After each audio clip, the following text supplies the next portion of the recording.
давоми як моҳ аст ки дар донишгоҳҳои олӣ ва муассисаҳои таҳсилоти миёнаву литсейҳои шаҳри Хуҷанд маъракаи иттилоотӣ гузаронида шуд. Маъракаи иттилоотӣ бахшида ба 75-солагии Созмони Милали Муттаҳид бо дастгирии барномаи рушди Созмони Милали Муттаҳид дар Тоҷикистон амалӣ гардида истодааст. Ин навбат чорабинии мазкур дар литсеи донишкадаи политехникаи шаҳри Хуҷанд ба номи Муҳаммад Осимӣ гузаронида шуд. Зиёд аз 35 нафар толибилмон оид ба мақсад ва ташкили Созмони Милали Муттаҳид ва 17 ҳадафҳои рушди устувор маълумот гирифтанд.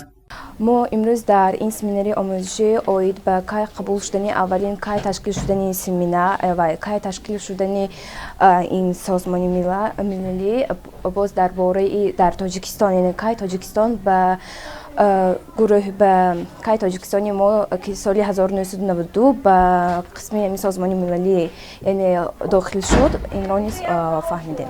Якумин бор номи Созмони Миллии Муттаҳидро Рузвельт ном гузоштааст ва маблағгузориро Роксфорд ки ба маблағи 8.5 миллион доллари амрикоӣ маблағгузорӣ кардааст. дар идомаи семинари иттилоотӣ аз таърихи ташкили Созмони Милали Муттаҳид ва аъзоёни он ёдоварӣ намуда гуфтанд ки ҳоло 192 кишвар узви ин созмон мебошад ва Тоҷикистон низ аз нахустин рӯзи касби истиқлол барои узвият дар ин созмон дархост фиристода буд ва 2 марти соли 1992 ба узвияти ин созмон даромад. Маъракаи иттилоотӣ бо таври интерактивӣ ҷараён гирифт. Сурайё Саидова, ҳамоҳангсози лоиҳаи Ассотсиатсияи ҷоёни илмии техникии Тоҷикистон, зимни суҳбат бо толибилмон оид ба ҳадафҳои фаъолияти Тоҷикистон дар самти рушди устувор то соли 2030 ҳарф зад. Таъкид дошт ки барҳам додани камбизоатӣ, барҳам додани гуруснагӣ, саломатӣ ва некуаҳволӣ, маърифати босифат,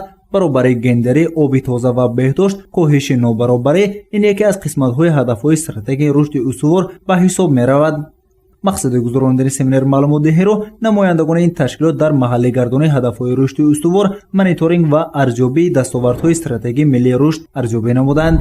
гузориши Саид Мухтори Саиданвар, Насимҷон Раҳимов барои барномаи иттилоотӣ Хабар.